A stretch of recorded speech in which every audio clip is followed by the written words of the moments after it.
예, 안녕하십니까. 최성윤입니다. 자, 이번은 우리 비단원의 세포막과 수송 파트를 보도록 하겠습니다. 자, 세포막과 수송. 자, 우리 세포라고 하는 것이 있으면, 자, 이렇게 세포라는 것이 있으면, 거기에 세포막이라는 게 있습니다. 세포막, 셀 멤브레인, 이렇게 불러요. 셀 멤브레인. 자, 이 세포막이라고 하는 것은 세포의 안쪽 환경과 세포의 바깥쪽 환경을 구분지어주는 역할을 합니다. 구분지어주는 역할. 즉 세포의 안쪽 공간과 세포의 바깥쪽 공간이 다르다라는 거죠. 그래서 그거를 우리가 구분한다라고 보시면 되겠습니다. 자, 세포 안쪽에 있는 그 용액을 우리가 세포 내액이라고 부른다면 바깥쪽에 있는 것을 우리가 세포 외액이라고 부르는데 그 둘을 구분시켜주는 역할이 이 세포막이에요. 자, 세포막을 통과할 수 있는 물질들 제한적이어야 될 거예요. 만약에 얘가 아무거나 다 이렇게 이동한다면 세포의 바깥쪽과 안쪽이 다를 수가 없잖아요. 자, 그래서 우리가 세포막이라고 하는 것은 세포의 안과 밖을 구분하는데 어떠한 물질들을 통과시키느냐를 정할 수 있다라고 생각하시면 되겠습니다. 자, 그래서 내가 세포가 필요로 하는 물질들 있죠. 그런 걸 받아들이게 되고 세포가 필요 없는 것들이나 또는 분비해야 될 것들 이런 것들을 밖으로 빼낸다라고 보시면 되겠습니다. 자, 그래서 우리 2단원에서는요. 우리 세포에 대한 것을 자세히 이제 알기 전에 세포막의 그 특징과 세포막을 통한 물질 수송에 대한 얘기를 할 건데 지금 내용 보면 크게 두 개로 나눠져 있는 거죠. 우리 B단원은 크게 두 개로 하나는 세포막에 대한 특징, 하나는 이제 수송, 물질들 왔다 갔다 한다고 그랬잖아요. 그래서 수송에 대한 특징으로 나눠 살펴볼 겁니다. 자, 이 단어는 우리가 어떠한 부분이 무슨 일을 한다라는 것 정도 우리가 특징들을 아는 게 중요하고 출제 비중은 많이 떨어지는 편이긴 한데 우리가 알고 있어야 될 기본적인 내용들이니까 정리를 좀 해가보자라는 겁니다. 자, 세포막의 구조를 이제 볼 거예요. 그 다음 유동성이라고 하는 걸 볼 건데 세포막이라고 하는 것이 가만히 있지 않고 막 움직여 다니기 때문에 세포막이 막 움직여 다니기 때문에 우리가 유동성이 있다라고 얘기하고 그 사항을 좀 살펴볼 겁니다. 자, 수송은 다시 크게 두 가지 나누는데 하나는 이제 수동송이라는 것과 하나는 능동송이라고 하는 것으로 나누어서 이 내용을 볼 거예요. 자, 수동송이라고 하는 것은 세포막을 통해서 어떠한 물질이 이동을 해 나가는데 그 물질의 수송이 수동적으로 일어난다라는 겁니다. 수동적으로 일어난다. 그래서 얘를 우리가 어떤 의지를 가지고 움직이는 게 아니라 자기를 알아서 움직이기 때문에 우리가 수동적으로 일어난다 이렇게 표현하는 것이고 능동성이라고 하는 것은 어떠한 분자를 내가 이쪽으로 옮겨야지 라고 이제 생각하고 옮기는 것 같다라고 보시면 되겠습니다. 자, 그래서 능동성은 우리가 어떤 의지를 가지고 움직이는 것 같다. 즉 어느 한쪽 방향으로 수송이 일어난다 라는 것이 능동성이다 라는 겁니다. 그래서 우리 능동성에 대한 특징들 종류들별로 역시 살펴볼 겁니다. 자, 소장의 상피세포라는 것이 있어요. 그러니까 상피세포들 중에 소장 가지고 제일 얘기를 많이 하는데 그 상피세포라는 수송에 대한 얘기를 잠깐 할 건데요. 이 내용은 우리가 좀 지금 당장 보기에는 좀 쉽지 않을 수가 있어서 우리가 이건 좀 빼놨다가 나중에 좀 살펴보도록 합시다. 자, 역시 다 그 종류들이거든요. 종류들, 능동성의 종류들을 살펴볼 겁니다. 자, 우리가 이제 크게 어떻게 보겠다는 걸 이제 우리가 좀 봤어요. 자, 그럼 먼저 우리가 딱 머릿속에 카테고리도 들어가 있었다고 그랬습니다. 자, 세포막에 대한 얘기를 할 겁니다. 세포막에 대해서는 구조와 유동성에 대한 얘기를 할 거예요. 자, 먼저 세포의 막의 그 모습을 먼저 볼 건데요. 자, 이 그림 있죠, 우리 교재에. 자, 이 그림 보면서 먼저 제가 등장인물들 좀 소개시켜 드릴게요. 자, 세포막이라고 하는 것은 인지질이라는 분자가 이중충으로 되어 있습니다. 지금 그림 보시면 이제 인지질 이중충이 보이실 거예요. 자, 이게 인지질 이중충 아닙니까? 이게 인지질 이중충의 모습인 거죠. 인지질 이중충의 모습. 자, 그래서 인지질이 있는데 그 인지질 외에 다른 분자들도 있습니다. 4개 분자가 있거든요. 자, 그래서 지금 내용 보시게 되면 단백질들. 자, 단백질들. 막을 관통하는 단백질, 막관통 단백질이라고 하거나 내재성 단백질이라고 부릅니다. 막을 관통한다면 막 관통 단백질이라고 부르거나 또는 내재성 단백질 부릅니다. 자, 어떤 단백질들은 요 내재성 단백질에 붙어 있는 애들이 있어요. 내재성 단백질에 붙어 있으면 이거를 우리가 표재성 단백질이라고 불러줍니다. 자, 그 다음 세 번째 등장인물은 이 콜레스테롤입니다. 이 콜레스테롤. 자, 네 번째 등장인물은 바로 탄수화물입니다. 자, 탄수화물은 막에 존재할 때에는 단백질에 붙어 있거나 또는 지질에 붙어 있기 때문에 당단백질 또는 당지질의 형태로 존재한다 이렇게 얘기를 해요. 자, 그래서 지금 우리가 세포막이라는 걸 봤는데 세포막은 크게 4가지의 성분으로 구성되어 있다는 것을 좀 기억해 둡시다. 4가지 성분, 인지질, 그 다음 단백질, 그 다음 탄수화물, 그 다음 콜레스테롤이죠. 자, 그 중에 누가 제일 많아요? 지금 보면은 인지질이 제일 많은 것 같습니다. 그래서 우리가 소위 세포막은 지질의 막이다 이렇게 표현합니다. 세포막은 지질의 막이다 이렇게 표현해요. 왜 지질막인지 아시겠죠? 왜 지질막인지 아시겠어요? 인지질, 이중층이 대부분 차지하고 있기 때문에 지질의 막입니다. 지질의 막. 물과 기름은 섞여 안 섞여? 안 섞이지. 안 섞이잖아요. 그래서 지질의 막을 통과할 수 있는 물질을 생각했을 때 물과 친한 애들은 잘 통과 못해요. 물론 물 통과할 수는 있는데 잘 통과 못한다 이런 얘기입니다. 반면에 기름끼리 잘 섞이죠. 기름은 기름끼리 잘 섞인다. 자, 그래서 세포막을 통과할 수 있을 때 지질 성분들은 상대적으로 막에 대한 투과성이 더 좋다. 막을 통과할 수 있다. 이렇게 보시면 되겠습니다. 자, 이 세포막이 약간은 약한 거예요. 그래서 이 약한 이 세포막을 보호하기 위한 양쪽에 장치가 있는데 그게 이제 단백질들이에요. 그래서 보시면은 여기 세포 골격에 섬유 분자라고 되어 있는 것들이 보이실 겁니다. 소위 이제 미세 섬유라고 부르는 것들인데 미세 섬유라고 부르는 것들인데 이런 것들이 아래쪽에서 보호를 하고요. 그 위쪽은 지금 그림이 안 그려져 있는데 콜라겐이라고 하는 성분이 이 막을 보호하게 되어 있습니다. 그러니까 세포막을 구성하는 것은 4가지 성분이고 세포의 막의 안쪽과 바깥쪽에 역시 또 약간 이제 보호할 수 있는 역할들이 들어 있는 거예요. 자, 그리고 세포막의 특징. 세포의 안쪽 공간과 바깥쪽 공간을 구분한다는 거였습니다. 그 세포의 안쪽 공간을 우리가 세포내액 또는 세포질이라고 부르고 세포내액 또는 세포질이라고 부르고요. 바깥쪽에 있는 걸 세포외액이라고 부르는 거죠. 세포외액, 바깥쪽을 세포외액이라고 부릅니다. 세포외액과 세포내액은 다르다라는 겁니다. 다르다. 어떻게 다른가? 우리가 그런 얘기를 많이 해갈 겁니다. 자, 여러분 이 그림보다 제가 약간 칼라의 그림을 하나 더 가져왔는데요. 이 그림으로 다시 한번 보도록 할게요. 다시 한번. 자, 보시면은 여기 세포막이 보이시죠? 세포막이 보여요. 자, 이 세포막은 뭐예요? 인지질로 되어 있는 것이죠. 인지질. 그래서 세포막이라고 하는 것은 인지질로 되어 있는 것이 특징입니다. 자, 그리고 누가 있다고요? 단백질들이 껴져 있는데 단백질들이 막을 관통하고 있다면 이것을 내재성 단백질이라고 부르고 붙어 있다면 표재성이라고 부르는데 여기선 주변부라고 표현했습니다. 자, 이건 내재성 단백질 또는 막관통 단백질이라고 불렀고요. 내재성 단백질 또는 막관통 단백질이라고 불렀고 얘는 주변부 또는 표재성 단백질이라고 불렀죠. 자, 그리고 사이사이에 껴있는 것들이 보이는데 이거 뭐라고 부른다고요? 콜레스테롤. 사이사이에 껴있는 것들을 우리가 콜레스테롤이라고 부릅니다. 자, 그리고 탄수화물이 있었는데요. 탄수화물이 지금 보시면은 단백질에 붙어 있거나 또는 인지질에 붙어 있죠. 그래서 당지질이라고 불릴 수 있거나 또는 당단백질을 불렀습니다. 자, 탄수화물 잘 보세요. 탄수화물 어느 쪽에 붙어 있습니까? 세포 바깥쪽, 세포 외액 쪽에 붙어 있죠. 세포 외액 쪽에 붙어 있죠. 세포 외액 쪽에 붙어 있습니다. 세포 내액 쪽에는 없죠. 탄수화물은 항상 세포의 바깥쪽에 있습니다. 자, 그래서 여기 보시면 이렇게 돼 있죠. 막의 세포 외면, 막의 세포 질면, 안쪽 공간 우리 세포 질이라고 그랬으니까 세포 질면, 세포 내액면 이렇게 볼 수가 있을 텐데 세포 내액면에는 탄수화물이 없고요. 세포 외액면에는 탄수화물이 있습니다. 이런 특징을 좀 기억하시면 좋겠습니다. 자, 막을 보호하기 위해서 뭐가 있다고요? 밑에 보시면 이렇게 노끈처럼 되어 있는 거 보시죠. 이게 미세 섬유라는 겁니다. 세포 골격 중에 미세 섬유. 바깥쪽에 뭐가 있다고요? 역시 보호하는 애들이 있다고 그랬습니다. 그래서 세포의 길섬유라고 되어 있는데 여러분 이 보라색이 있죠. 이거 콜라겐입니다.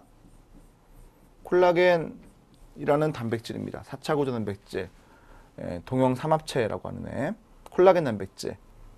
그 다음 여기 이제 이런 것들 보이는데 이건 잘 물어보진 않지만 이게 프로테오글리칸이라고 부르는 애거든요. 이게 이제 프로테오 글리칸 이렇게 부르는 물질입니다. 프로테인이라고 하는 것은 단백질을 말하고요. 글리라고 하는 것은 탄수화물을 말하기 때문에 이게 지금 아미노산들과 탄수화물로 이루어져 있는 건데 여기 그림이 여러분 잘 보일지 모르겠는데 이 녹색으로 지금 표현된 것은 당이고요. 탄수화물이고 이 보라색으로 표현된 것들은 단백질이거든요. 여기 지금 그림 보시면은 이렇게 녹색과 보라색과 다시 녹색이 그려져 있는 모습이에요. 그래서 얘들을 우리가 프로테오글리칸이라고 부릅니다. 이런 애들이 바깥쪽에 있기 때문에 이런 막을 보호할 수 있는 역할을 한다 이렇게 보시면 되겠습니다. 알겠죠? 자, 여러분 필기노트 한번 이제 봐주실까요? 필기노트를 봐주시면요.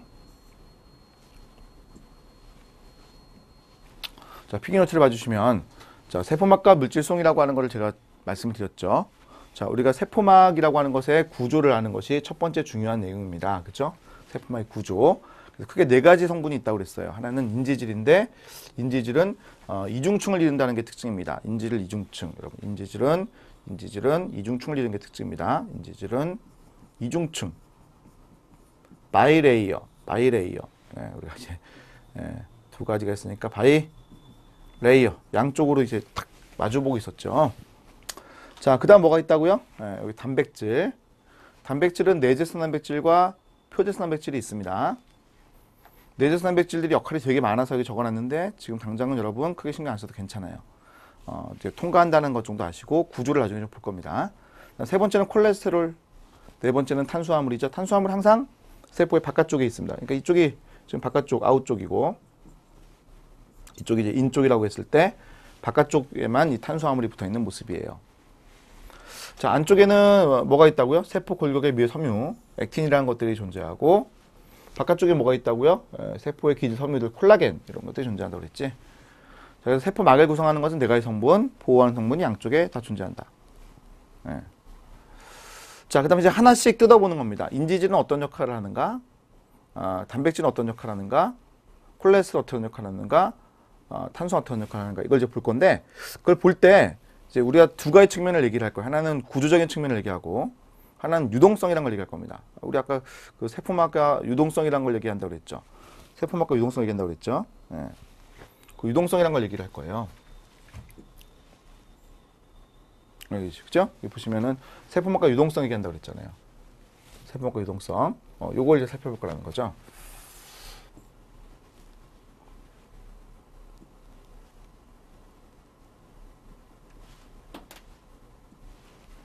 자, 이게 세포막과 이제 유동성이라는 측면을 우리가 살펴볼 겁니다.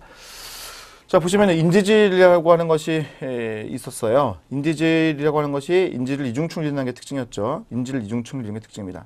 인지를 이중층. 자, 유동성인 것 표현 들어있습니다. 이거 유동적이다라고 했습니다. 유동적이다. 좌우 유동성이 있다라고 했습니다. 좌우 유동성. 이게 이제 무슨 말인가? 자, 이거 잠깐 이제 그림을 잠깐 볼게요. 좌우의 유동성 그림을 잠깐 보겠습니다. 자, 우리가 교재에 있는 그림이고요. 이 그림도 좋은데 이 그림이 좀 더 보기 좋을 것 같아서 제가 이거 가져왔거든요. 잠깐 볼게요. 자, 보시면은 인지질 분자가 유동적인데 수평 방향으로의 유동성이 있어요. 이게 좌우의 유동성 이렇게 표현합니다. 좌우 유동성. 지질은 이제 막내에서 수평으로 이동할 수가 있다. 근데 막을 가로지르려고 뒤집게 하는 건 어렵다고 했습니다. 자, 왜냐면 이쪽이 치운성의 머리 부분이잖아요. 인지질의 치운성의 머리 부분, 아래쪽은 소우성의 꼬리 부분이기 때문에 서로 끼리끼리 잘 만나고 있거든요. 그 자리를 바꾸는 게 되게 쉬운 일이에요. 자, 그런데 얘는요, 잘 보시면 인지질의 치운성, 아래쪽이 소우성인데 얘가 상하 뒤집기를 하려면 얘가 뒤집혀줘야 되니까 이렇게 꺾여 들어가야 된단 말이지.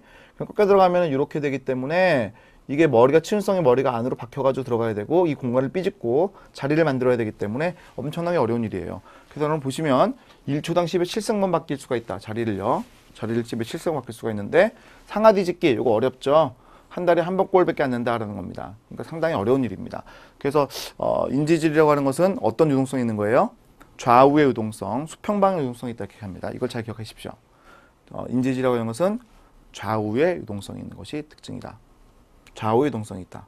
그럼 이런 유동성은 이제 왜 있는 게 좋은가라는 거죠. 왜 그럼 막이 왜 유동적이어야 되지? 막이 왜 유동적이어야 되지?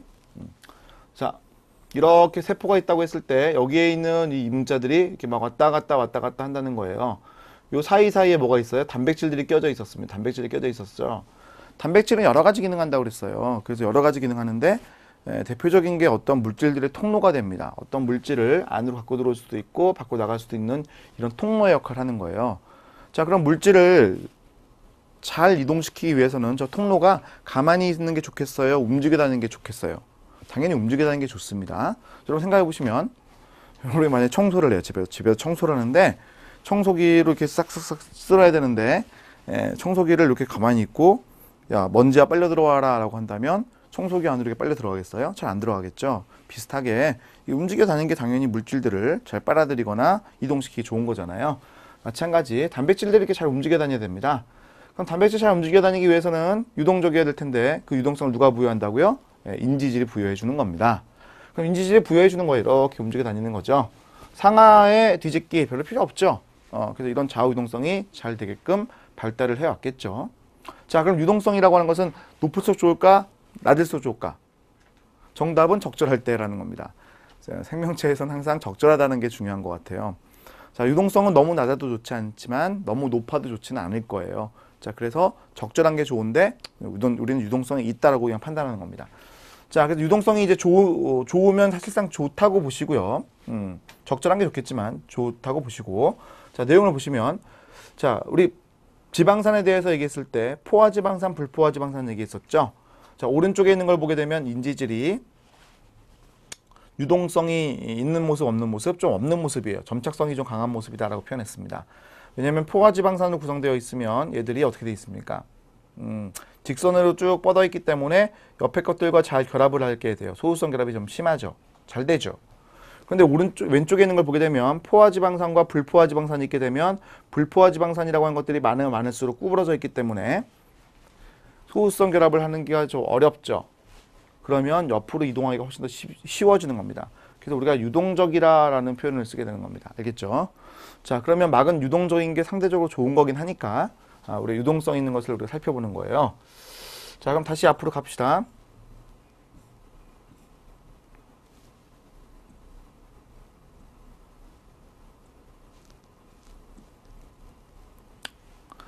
자, 이 얘기가 우리 아까 하다 말았는데, 자, 이 인지질은 유동성이라고 그랬고요. 여기 보시면 좌우라고 되어 있죠. 네, 좌우, 즉 수직은 아니고요. 좌우 유동성이 있다고 표현하는 겁니다.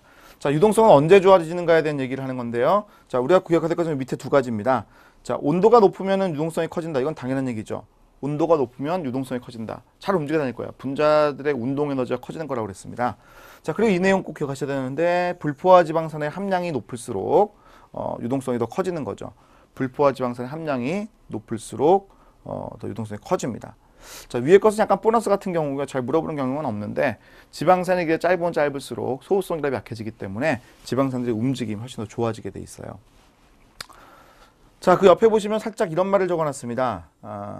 불포화 지방산의 함량이 많다, 온도가 높다, 이런 것이 유동성을 크게 하는 요인이었는데 사실 이 둘의 관계는 상관성이 있습니다. 여러분, 상관성이 있습니다. 상관성이 있는 얘기예요. 상관성이 있다라고 얘기합니다. 상관성이 있다.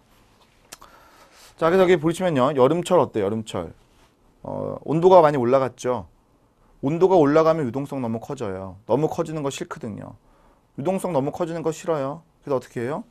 예, 불포화 지방산의 함량을 낮추는 거예요. 불포화 지방산 함량을 낮추게 되는 겁니다. 그것은 온도가 높을 거에 대한 어떻게 보면 반대급부의 작용이에요. 반대로 겨울철이에요. 겨울철. 겨울철은 온도가 너무 낮아진단 말이에요. 그럼 유동성이 너무 어떻게 돼요? 낮아지잖아요. 그래서 어떻게 해요? 불포화 지방 함량을 높이는 거예요. 알겠어요? 불포화 지방 함량을 높이는 거라고요. 자, 이게 상관성입니다. 그래서 이 둘은 온도에 따른 상관관계는 누가 갖고 있어요? 불포화 지방의 함량이 갖고 있는 겁니다. 온도에 따른 상관성은 불포화 지방의 함량 관련이 있다 이렇게 보시면 되겠습니다. 자, 단백질에 대한 얘기입니다. 여러분, 단백질. 단백질 유동적인가? 유동적이에요. 단백질 유동적입니다. 인지질 사이에 끼어져 있기 때문에 상당히 유동적이죠. 예. 유동 모자이크설. 단백질이 이렇게 박혀있는 모습을 보였는데 이 박혀있는 것들이 막 움직여 다니니까 유동 모자이크설 했죠. 자, 단백질 여러 가지 기능이 있다고 그랬어요. 여러 가지 기능이 있습니다. 그 중에 여러분 수송제가 얘기 드렸는데 그거 외에도 사실은 여러 가지 기능들이 있습니다. 예, 여러 가지 기능들이 있죠. 차근차근 우리가 배워들 내용들이에요. 인식, 무슨 인식? 자, 세포와 세포가 인식을 할 수 있어야 돼요. 대표적인 거 하나 얘기를 드리면 우리 몸에 백혈구라는 것들이 있습니다. 백혈구라고 하는 애들은 세균을 잡아먹는 애들입니다. 그럼 세균을 인식하고 우리 몸의 세포를 인식하고 해야 되죠. 아, 이건 내 거구나. 이건 남의 거구나. 라고 인식을 해야 되는 거예요. 세균이구나 인식을 해야 먹죠. 자, 그래서 백혈구들의 표면에 뭐가 있어요? 세균이라는 걸 붙잡을 수 있는 수용체라는 게 있습니다. 그걸 붙잡으면 어떻게 되는 거예요? 잡아먹는 거죠. 우리 세포들은 어떻게 돼요? 붙잡으려고 해도 못 붙잡아요. 왜냐면 그 애들 세포들의 막에 있는 단백질들은 안 잡히는 애들로 갖고 있는 거니까. 알겠죠? 그런 걸 우리가 인식한다라고 표현하는 겁니다. 자, 이렇게 해서 인지질과 단백질을 잠깐 봤는데, 자, 그 다음 얘기를 좀 해볼게요. 자, 막간통 단백질의 구조. 자, 아직 이제 구조 끝나지 않았어요, 여러분. 막간통 단백질의 구조입니다. 자, 막을 관통한 단백질들은 인지를 이중층의 막을 통과하고 있잖아요. 그럼 인지를 이중층을 통과하는 바로 이 부분 있죠. 요 부분 있죠. 요 부분은 어때요? 소우성이 크기 때문에 거기에 끼워져 있는 이 단백질도 이 지역이 소수성이어야 합니다. 이 지역이 소수성이어야 잘 어울릴 수가 있는 거죠. 그리고 바깥쪽은 친수성이어야 돼요. 그래야 바깥쪽은 물인데, 세포 외액과 세포 내액은 물인데 그 물과 잘 결합을 할 수가 있다는 거죠. 이완결합은 이거는 안 보셔도 괜찮아요. 각재. 그래서 친수성과 친수성으로 구성되어 있다는 게 특징이라는 거죠. 자, 아래에 있는 그림은 약간 해부했어요. 이걸 단면을 잘랐어요. 여러분, 안쪽을 이렇게 단면을 칼로 잘랐다 생각합시다. 그럼 그 내부의 구조가 이렇게 생겼다는 거예요. 자, 얘는 지금 수송 단백질의 모습이거든요. 통로 단백질이라고 할까요? 통로 단백질. 수송하는 통로 단백질의 모습이에요. 우리가 채널이라고 불러요. 통로 단백질은 채널. 자, 그래서 이렇게 잘랐는데 지금 그림 보게 되면 이 바깥쪽 부분 있죠? 인질 이온층과 만나는 부분, 이 부분은 소수성이죠. 이 부분은 소수성입니다. 자, 알파나선 구조를 가지고 있는 모습이 보이고 그 안쪽 부분, 이 반대편 부분인데 이쪽 부분은 뭐예요? 친수성이라고 되어 있죠. 왜냐하면 구멍이기 때문에 이 통로가 뚫려 있어야 돼. 이렇게 연장해서 그리면 통로가 이렇게 뚫려 있어야 되죠. 자, 그래서 어떠한 물질이 안으로 들어오고 나갈 수 있으려면 친수성 물질이 들어오고 나갈 텐데 그 물질들이 이렇게 왔다 갔다 하기 좋아야 돼. 친수성 물질들의 통로인 거죠. 소수성 물질들, 기름 덩어리들은 요거 통해서 왔다 갔다 하면 돼요.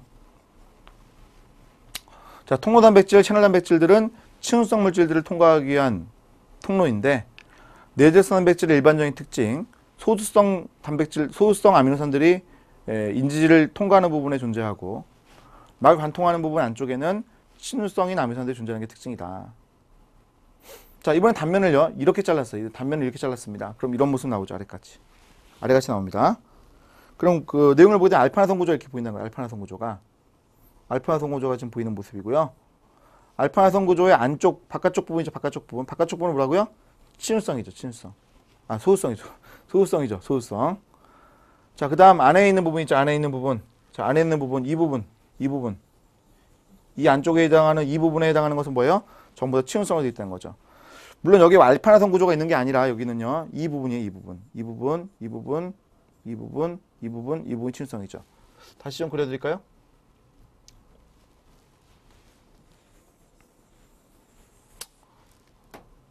자, 알파나선 구조의 이쪽 부분은 뭐예요? 이쪽 부분은 소수성입니다. 이쪽 부분 소수성. 반면에 이쪽 부분 있죠? 이쪽 부분 뭐라고요? 친수성입니다.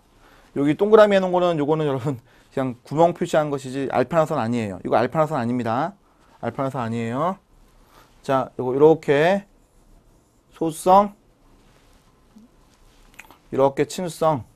그럼 이 부분들이 결국 다 모이면 어떻게 돼요? 이 부분들이 모이면 이 친수성의 구멍이 만들어지는 모습인 거죠. 그렇죠? 친수성의 구멍이 만들어지는 모습이죠. 이걸 통해 가지고 어떻게 되는 거예요? 물질들이 통로로 왔다 갔다 한다는 거죠. 이해가시죠? 이런 걸 우리가 통로 단백질이라고 불러요. 자, 소수성 단백질의 구조는 이 그림 가지고 물어보는 얘가 거의 대부분인데 제가 조금 더 심오하게 말씀드린 거예요. 좀 더 안쪽으로 말씀드린 거예요. 자, 우린 이 그림을 잘 기억하십시오. 막을 통과하는 부분 어때요? 소수성 부분이라는 겁니다. 막을 통과하는 부분 소수성 부분이다. 왜냐? 인지질 사이에 끼어져 있어야 되는 거니까. 자, 교재에 있는 그림이죠? 교재에 있는 그림표 표현한 거예요. 자, 이 부분 어때요? 이 부분은 치운성이 되는 거죠. 통과하는 부분 생각했을 때. 이 부분은 소우성이 되겠죠? 그러면 결국 이 안쪽 부분이 뭐가 되는 거예요? 이 안쪽 부분이 치운성의 통로가 된다는 거죠. 수용성의 구멍. 이걸 통해서 물질들이 왔다 갔다 할 수 있는 거예요. 그림 이해가세요? 말 관통하는 부분이 있죠. 이 부분. 말 관통하는 부분 지금 이렇게 이 부분이 지금 보이시죠? 말 관통하는 부분. 이 부분이 뭐예요? 소우성 부분이겠죠.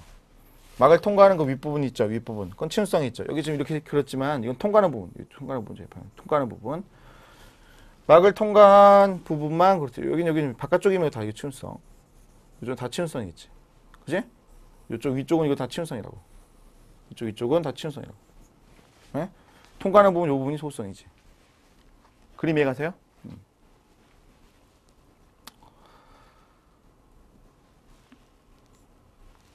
자, 이번엔 세 번째 등장인물을 얘기해 볼게요. 세 번째 등장인물은 콜레스테롤입니다. 콜레스테롤. 자, 콜레스테롤이라고 하는 것은 유동성을 조절한다라고 되어 있어요. 세포막을 안정화시키는 거다라고 했습니다. 자, 콜레스테롤이 어떤 역할을 하는지를 잠깐 보여드릴게요. 콜레스테롤 역할을 잠깐 보여드릴게요.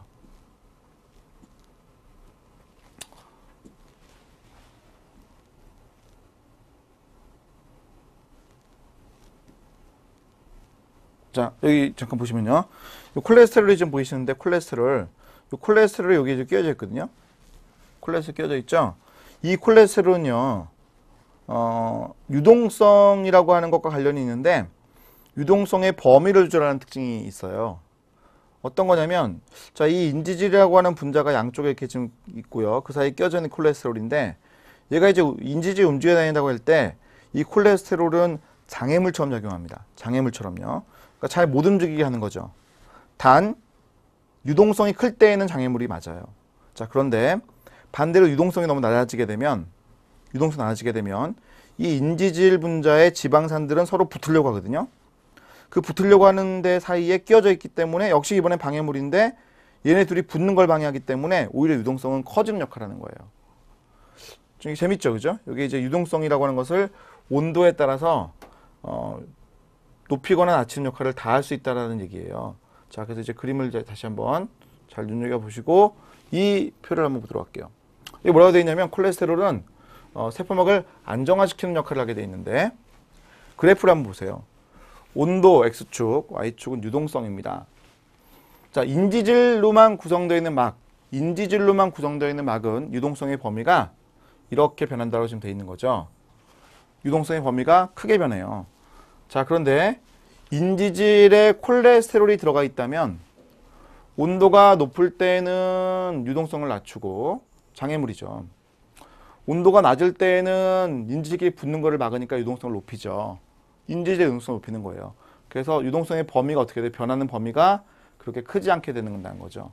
그래서 이러한 그 상황을 우리는 세포막을 안정화시킨 것이다 라고 얘기합니다. 세포막을 안정화시킨 것이다 라고 얘기하는 거예요. 세포막을 안정화시켰다라고 얘기한다는 거죠.